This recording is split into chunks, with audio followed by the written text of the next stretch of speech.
Hi friends, welcome to my channel. Please do like and share, subscribe. నిన్నటి episode గురించి మనం ఇప్పుడు ఈ విషయంలో తెలుసుకుందాం. ఇక విషయంలోకి వెళ్తే, ఎవరు ఎలిమినేట్ అవుతారనుకున్నానో వాళ్ళే ఫస్ట్ సేవ్ అయ్యారంటూ తన బాధను బయటపెట్టింది విష్ణుప్రియ. అయినా సోనియా ఎలా ఎలిమినేట్ అవుతుందని అనుకున్నావురా అని ప్రేరణ నోరెళ్ళబెట్టింది. అనంతరం పృథ్వీ సోనియాకు ఎలాంటి అబ్బాయి నచ్చుతాడనేది కూపిలా.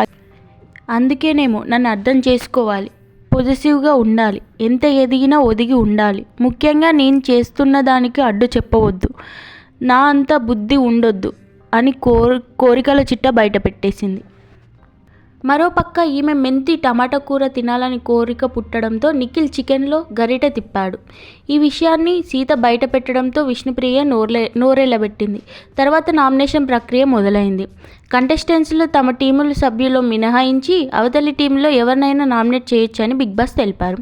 పెద్ద టీం చీఫ్ అయిన కారణంగా యష్మి నామినేషన్లో ఉండబోదని పేర్కొన్నాడు. మొదటి వారంగా సీత, గత వారమే నిన్ను నామినేట్ చేయాలనుకున్నా, ఇప్పుడు ఆ ఛాన్స్ దొరికిందంటూ నిఖిల్పై రంగు పోసింది.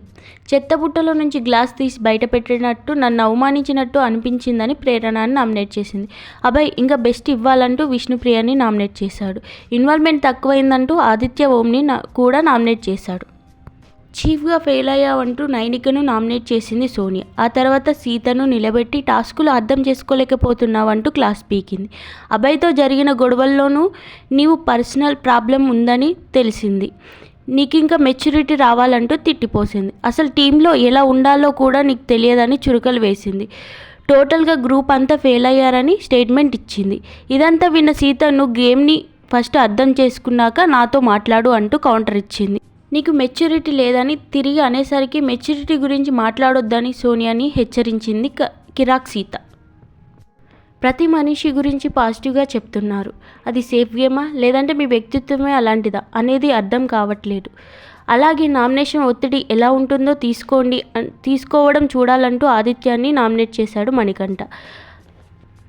దానికి ఆదిత్య ఓం గారు, మీరు నాకు పబ్లిసిటీ చేస్తున్నారంటూ నవ్వుతూ స్వీకరించాడు. సీరియస్ టైంలో కుళ్ళు జోకులు వేస్తున్నారని, అలాగే స్వీట్లు తీసుకువెళ్ళి దాస్తున్నారని శేఖర్ భాషను కూడా నామినేట్ చేశాడు మణికంఠ. మీరు స్ట్రాంగ్ కంటెండర్ అంటూ అభయ్ నవీన్ని, మరియు ఈ గేమ్కి మీరు ఫిట్ కాదంటూ శేఖర్ భాషని నామినేట్ చేశారు. నా తప్పులు వెతకడానికి నాతో జర్నీ చేస్తున్నారని గత వారం నామినేషన్లో చెప్పడం నాకు నచ్చలేదని మణికంఠపై రంగు చల్లింది విష్ణుప్రియ.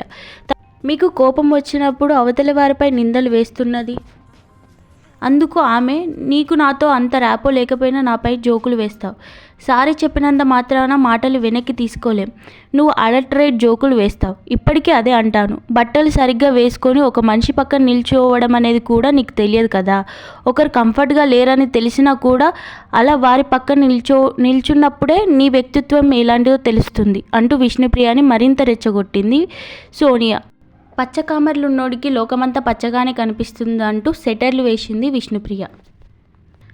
నాకు ఒకే ఒకడితో ప్రాబ్లం, అతడే మణికంఠ, అతడు జనజీవన స్రవంతిలో కలిసేంత వరకు నామినేట్ చేస్తూనే ఉంటానంటూ తనపై రంగు గుమ్మరించాడు శేఖర్ భాష.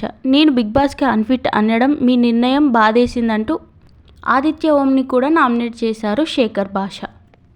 దీంతో ఆదిత్య ఓం, నా వయసులో ఏం జరుగుతుందో మీకు తెలియదు, నేను ఫ్యామిలీని వదిలేసి వచ్చాను, అన్ని పనులు చేస్తున్నానంటూ సంబంధం లేకుండా ఏదో మాట్లాడాడు. నిజానికి వీళ్ళిద్దరూ ఒకరిని ఒకరు నామినేట్ చేసుకుంటారని, కానీ మనసులో మాత్రం బాధపడుతున్నారని చూస్తే జనాలకి ఇట్టే అర్థం అయిపోతుంది. అందుకే నామినేషన్స్ అయ్యాక హగ్ చేసుకొని ముద్దులు పెట్టుకున్నారు. Thanks for watching. Please do like, share and subscribe.